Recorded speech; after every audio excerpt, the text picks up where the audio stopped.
बड़ी कंपनियां जैसे वॉलमार्ट और कोलंबिया स्पोर्ट्सवियर ने अपने आयात में बढ़ोतरी कर दी है।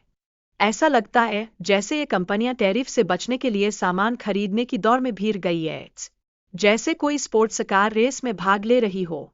अध्यक्ष ट्रंप का मेक्सिको और कनाडा पर टैरिफ लगाने का प्लान तो जैसे किसी फिल्म का क्लाइमेक्स हो गया है। इससे व्यापार प्रबंधन में अनिश्चितता का बादल घेरने लगा है और कंपनियों की चिंता तो ऐसी है जैसे उनकी परीक्षा में टॉपर से आगे निकलने की हो। जब टैरिफ लागू होंगे तो उपभोक्ताओं पर इसका प्रभाव भी पड़ेगा। जैसे हम सब जानते हैं, रोजमर्रा की चीजों की कीमतें आसमान छू लेंगी और आम जनता की जेब पर तो आक्रमण ही होगा।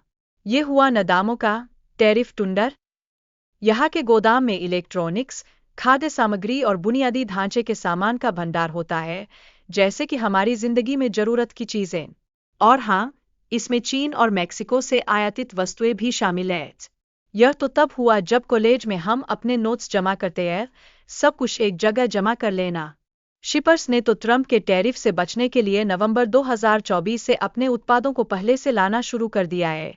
लगता है जैसे ये शिपर्स टाइम मशीन में बैठकर भविष्य का सामान लाते हैं ना। लेकिन शिपिंग का ये खेल तो कमाल का है। इस क्षेत्र में उत्पादों का सबसे बड़ा वर्ग बुनियादी ढांचे के प्रोजेक्ट्स के लिए आवश्यक घटक है, जो लगभग 5 लाख वर्ग फीट में फैले हुए हैं। ये तो जैसे ढेर सारे ग्रुप प्रोजेक्ट्स हो गए हैं जिन्हें हर कोई देखकर हंस रहा है। छोटे और मध्यम आयातक बड़ी कंपनियों की तुलना में अधिक प्रभावित हुए हैं। उनके पास तो सीमित संसाधन होते हैं, जैसे हमारी जेब में पैसे जब हम मिल जाते हैं। कौन कहता है कि छोटे लोग कमजोर होते हैं? कभी कभी उनकी चतुराई में बड़ा मजा आता है। कंपनियां जैसे इट्स लॉजिस्टिक्स को बड़े व्यापार के अवसर मिलते हैं, जैसे एक अच्छे ग्रेड का फाइनल प्रोजेक्ट। इससे उन्हें कई मोर्चों पर लाभ होता है। ये सब सुनकर तो अच्छा लगता है जैसे किसी ने हमें फ्री में पिज्जा ऑफर किया हो।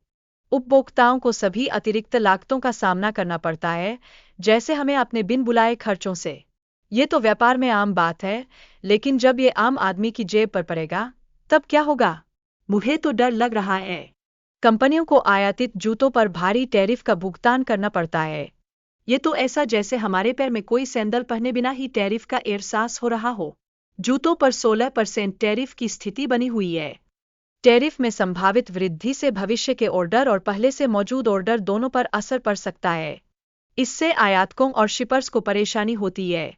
यह देखो जैसे आधी रात को चॉकलेटी का पूरा डब्बा खत्म हो जाए।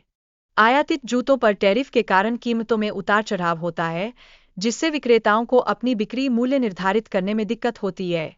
इसकी वजह से लॉजिस्टिक्स के लिए ये एक चुनौती बन जाता है। जैसे कैसेट टेप पर गाना सुनने की कोशिश करते वक्त गाना फंस जाए। उत्पादों पर शुल्क दरें अलग अलग हो सकती है, जिससे कुल शुल्क बढ़ता है। इस उदाहरण में एक शिपमेंट पर कुल शुल्क $6,133.90 था। वाह, ये तो जैसे मेरा फाइनल पेपर आंसर शीट पर पूरा मार्किंग पैटर्न हो। संयुक्त राज्य अमेरिका में जूते बनाने की क्षमता नहीं है। उत्पादन तो कम श्रम लागत वाले देशों की ओर चला गया है। ये सुनकर तो लगता है जैसे हमारे सपने भी कहीं और भाग जाए। चिप उद्योग को सरकारी सब्सिडी मिली है, लेकिन जूते बनाने के उद्योग के लिए कोई वित्तीय सहायता नहीं है। इससे जूते बनाने के कारखाने स्थापित करने में कठिनाई होती है। ये तो ऐसा है जैसे किसी को कॉफी की जरूरत हो और उसे चाय मिल जाए। मेक्सिको अमेरिका का सबसे बड़ा व्यापारिक साझेदार है और टैरिफ के कारण उसकी अर्थव्यवस्था पर गंभीर असर पड़ेगा। यह व्यापार प्रवाह को रोक सकता है। जैसे हम सब्जी खरीदने गए और सब्जियां महंगी हो गई, सब कुछ ठप हो गया। टैरिफ से मेक्सिको का जीडीपी 1.7% तक घट सकता है और महंगाई दर 2.3% बढ़ सकती है। इससे अमेरिकी कंपनियों को भी नुकसान होगा। ये रिस्क तो ऐसा है जैसे हम बिना पढ़ाई के परीक्षा में बैठने चले जाए। कनाडा, जो अमेरिका को कच्चे तेल का सबसे बड़ा स्रोत प्रदान करता है, टैरिफ के कारण भी प्रभावित होगा। यह पानी के क्लोरीन जैसे महत्वपूर्ण उत्पादों का निर्यात करता है। अब देखो, सब कुछ एक दूसरे पर निर्भर है। जैसे हमारी फाइनल परीक्षा में सभी एक दूसरे से नोट्स मांगते हैं।